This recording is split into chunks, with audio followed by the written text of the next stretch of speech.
नमस्कार, श्री स्वामी समर्थ सगळ्यांना। मी अंजली कुलकर्णी स्वागत करते तुमचं आपल्या YouTube चॅनलमध्ये, ज्याचं नाव आहे माझी स्वामी सेवा। आपले 29 जुलै रोजी गुरुपौर्णिमा आहे, त्या निमित्तानेच आपण वेगवेगळ्या सेवा करणार आहोत। त्या दिवशी तर आपण करणारच आहोत, पण 21 दिवसाचे संकल्पयुक्त सेवा सुद्धा आपल्याला करायच्या आहे, जेणेकरून आपल्या आर्थिक म्हणजे कुठल्याही समस्या आहे तर त्या निवारण होण्यास मदत होईल। त्याच्यामुळेच आपल्याला वेगवेगळ्या 21 दिवसाच्या सेवा संकल्पयुक्त करायच्या आहेत। एक सेवा मी तुम्हाला सांगितलेली आहे की 21 दिवसाच्या संकल्पयुक्त सेवा म्हणजे श्री स्वामी चरित्र सारामृताचे 21 पाठ आपल्याला करायचे आहे, 21 पारायण आपल्याला करायचे आहेत। ते कसे करायचे, काय करायचे याच्या आधीचा व्हिडिओ मी टाकलेला आहे, तर संपूर्ण माहिती जर तुम्हाला पाहिजे असेल तर त्या व्हिडिओमध्ये मी सगळी माहिती दिलेली आहे। आणि आता एकदम प्रभावी सेवा म्हणजेच 21 दिवसाचीच आहे ही, मी सुद्धा केलेली आहे। याचे 2 व्हिडिओ मी ऑलरेडी चॅनलवर टाकलेले आहेत, त्याची संपूर्ण माहिती सुद्धा टाकलेली आहे। पण परत त्याच्याबरोबर एक अजून सेवा त्याच्यात ऍड करून आपल्याला ही सेवा 21 दिवसाची संकल्पयुक्त करायची आहे। महिलांनी करायची आहे, पुरुषांनी करायची आहे, मुलांनी करायची आहे, मुलींनी करायची आहे। या सेवेने आपल्या आयुष्यामध्ये ज्या पण काही समस्या आहेत तर त्या निवारण होणार आहेत। इतकी प्रभावी सेवा आहेत आणि याचे अनुभव बऱ्याच स्वामी भक्तांना सुद्धा आलेले आहेत। बऱ्याच स्वामी भक्तांनी आपले अनुभव स्वामी दिंडोरी फ्रंट केंद्रामध्ये सांगितलेले सुद्धा आहेत। इतकी प्रभावी सेवा आहे। आता बऱ्याच महिलांना गुरुचरित्र पारायण करणं शक्य नाहीये, त्यामुळेच ही सेवा अगदी 5 ते 10 मिनिटाची सेवा आपण करणार आहोत आणि त्या सेवेचं फळ गुरुचरित्र पारायण केल्याचं फळ आपल्याला मिळणार आहे। त्याच्यामुळेच ही सेवा मी तुमच्यापर्यंत घेऊन आलेली आहे की तुमच्या मनातील जी पण काही इच्छा आहे तर ती तुम्हाला पूर्ण करायची जर असेल तर तुम्हाला ही सेवा करणं गरजेचं आहे। तुम्ही कराच ही मी तुम्हाला कळकळीने सांगत असते, कारण की ज्या प्रभावी सेवा असतात ना तर त्या मी तुम्हाला कळकळीने सांगत असते की करा आणि अनुभव घ्या।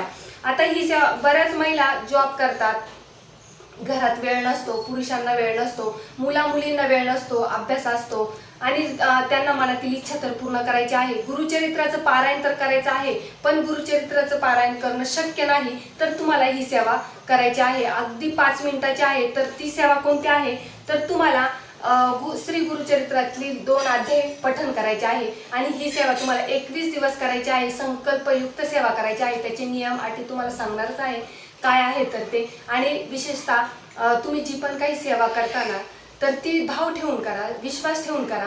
आणि आपल्याला केंद्रात हे सुद्धा सांगितलेलं आहे की जी तुम्ही सेवा करताना विश्वास ठेवून करा, जेणेकरून त्या सेवेचं फळ आपल्याला आपल्या आयुष्यात मिळत असतं। आता तुम्हाला गुरुचरित्रातील 2 अध्याय पठण करायचे, त्या अध्यायाला अगदी 5 ते 10 मिनिटं लागतात, खूप काही वेळ लागणार नाहीये। आता जे नवीन आहे तर त्यांना 10 मिनिटं लागतील, ज्या रोजचे स्वामी भक्त आहेत म्हणजे रोजची सेवा करणारे आहेत तर त्यांना अगदी 5 ते 10 मिनिटं लागतात आणि नवीन सेवेकरांना थोडा वेळ लागतो। आता मी म्हणेन ज्या पण तुम्ही सेवा करता 21 दिवसाच्या करता, 40 दिवसाच्या करता, पण त्याचबरोबर स्वामी सेवा करणं तितकीच गरजेचे आहे। आणि जे स्वामी भक्त स्वामी सेवा करून दुसऱ्या सेवा करतात म्हणजे संकल्पयुक्त सेवा करतात तर त्यांना लवकरात लवकर त्यांच्या आयुष्यामध्ये फळ मिळतं आणि त्यांच्या मनातील इच्छा लवकर पूर्ण होते। तर चला, आपल्याला कोणते 2 अध्याय वाचायचे आहे जेणेकरून आपल्या आयुष्यामध्ये ज्या पण आपल्या मनामध्ये इच्छा आहे, स्वप्न आहे तर ते पूर्ण होणार आहे। आता ज्या घरामध्ये आर्थिक अडचण आहे, घरात भरभराटी नाहीये, लक्ष्मी येत नाहीये, काही ना काही कारणावरून आपल्या डोक्यावर कर्ज झालेलं आहे, आणि दुसरी समस्या म्हणजे कुठल्याही मनातील इच्छा असेल, कोणतीही असो, लग्न जमण्याची असो किंवा घर घेण्याची असो किंवा म्हणजे अजून काही आपल्या आयुष्यामध्ये समस्या काही कमी नसतात, काही ना काही समस्या आपल्याला असतात, तर त्याच्यासाठी एक अध्याय आपल्याला वाचायचा आहे आणि आर्थिक समस्यासाठी एक अध्याय वाचायचा आहे। तर ते 2 अध्याय आहेत। तर तुम्हाला पहिलं म्हणजे 14वा अध्याय वाचायचा आहे। 14वा अध्याय सकल मनोकामना पूर्ण करणारा आहे, म्हणजेच आपल्या मनात जी पण काही इच्छा आहे, जे पण काही आपलं स्वप्न आहे तर ते पूर्ण करण्यास मदत होते।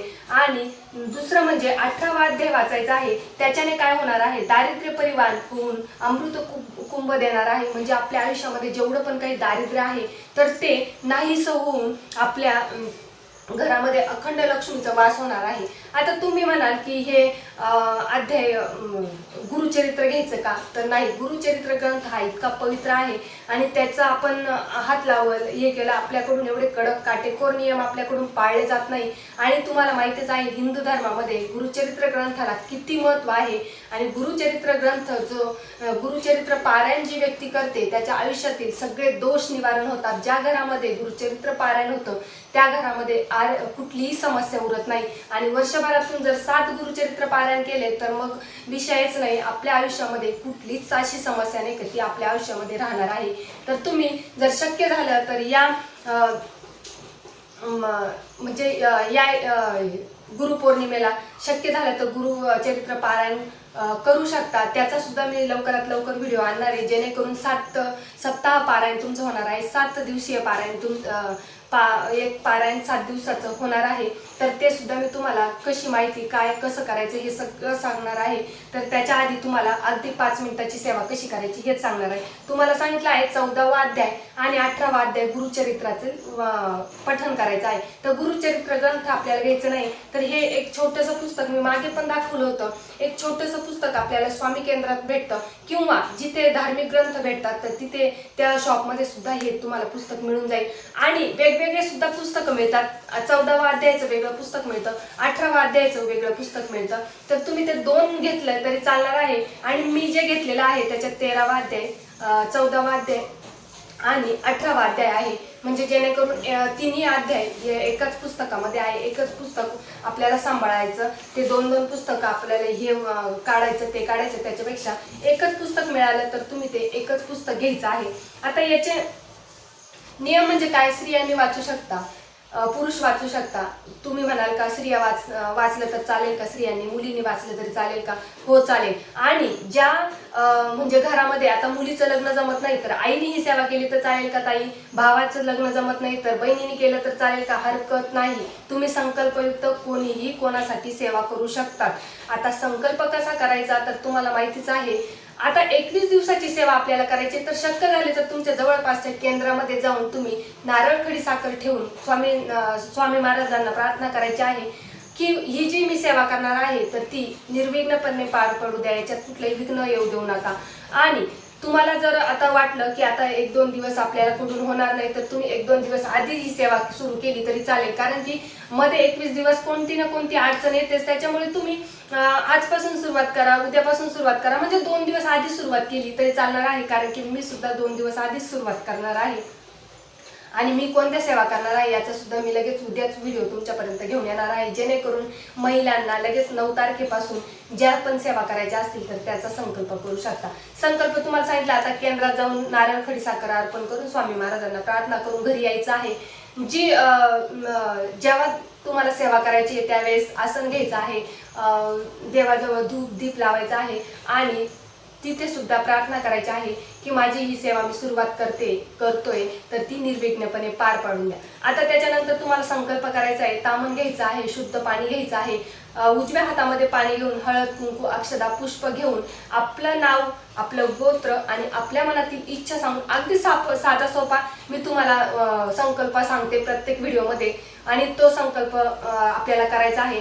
आपल्या मनातील इच्छा, गोत्र, नाव परत एकदा सांगते की तामण घ्यायचंय, शुद्ध पाणी घ्यायचंय, हातामध्ये उजव्या हातामध्ये पाणी, हळद कुंकू पुष्प अक्षदा घेऊन तुम्हाला आपलं नाव, गोत्र आणि मनातील इच्छा सांगायची आहे. आता गोत्र माहिती नाही येत आहे तर काश्यप या गोत्राचा उच्चार करायचा आहे. आपल्या मनातील इच्छा सांगून ते पाणी तामणात टाकायचं आहे. परत 2 वेळ शुद्ध पाणी उजव्या हातात घ्यायचं आहे, परत तामणात सोडायचं आहे, परत नमस्कार करायचा आहे.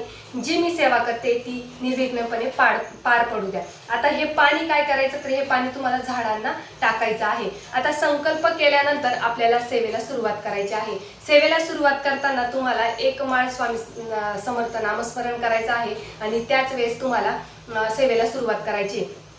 आता सेवेला सुरुवात नामस्मरण झाल्यानंतर तुम्हाला हे 2 अध्याय वाचायचे आहे. पहिला मी म्हटलंय की 14वा अध्याय जो आहे तर तुमच्या मनातील कुठली इच्छा आहे तर ते 21 दिवस जर तुम्ही ही सेवा केली तर तुमच्या मनातील इच्छा नक्की पूर्ण होणार आहे. आणि 18वा अध्याय जो आहे तर दारिद्र्य नष्ट करणार आहे. हे 2 अध्याय इतके महत्वाचे आहे आणि हे 2 अध्याय जर तुम्ही 21 दिवस पठण केलं तर पूर्ण गुरुचरित्र पारायणाचं फळ तुम्हाला मिळणार आहे. दैनंदिन जीवन एवढं व्यस्त झालेलं आहे आपलं, तर ते गुरुचरित्र पारायण करायला एवढे 2-2 तास द्यायला बऱ्याच महिलांना वेळ नसतो. त्याच्यामुळेच ही सेवा तुम्ही करा. ही सेवा अगदी 10 मिनिटाची आहे. आता पूर्ण 2 अध्याय पठण केल्यानंतर छान गणपतीची आरती आणि स्वामी महाराजांची आरती म्हणायची आहे आणि नैवेद्य दाखवायचा आहे. नैवेद्य तुम्ही खडी साखरेचा दाखवू शकता किंवा आपल्या घरामध्ये जो पण काही स्वयंपाक केलेला असेल तर तो रात्री आपल्याला दाखवायचा आहे. आणि महत्त्वाचं म्हणजे ज्यावेळेस तुम्ही सेवा करणार आहेत तर एकच वेळ ठरवायची आहे. म्हणजे कसं सातत्य राहतं आणि जी पण आपण एक वेळ ठरवू, म्हणजे ती सकाळी ठरवा किंवा संध्याकाळी ठरवा, पण एकच वेळेला जर तुम्ही सकाळी करत असाल तर तुम्ही 21 दिवस सकाळीच ती सेवा करा किंवा संध्याकाळी जर तुम्हाला वेळ मिळत असेल तर ती संध्याकाळीच करा, का जेणेकरून आपल्याला जी पण काही सेवा करणार आहे तर त्याचं पटकन त्वरित फळ मिळतं. त्याच्यामुळे जी पण ठराविक वेळ आपण ठरवायची आहे सेवा करायच्या वेळी, तर ही सेवा तुम्हाला करायची आहे. अगदी 10 मिनिटाची आहे. करून बघा आणि अनुभव घ्या. या सेवेचा अनुभव आल्याशिवाय राहणार नाही ही 100% खात्री आहे आणि खूप छान सेवा आहे, तर ती नक्की करा. तर चला, झालेली सेवा स्वामी चरणी अर्पण करते. श्री स्वामी समर्थ.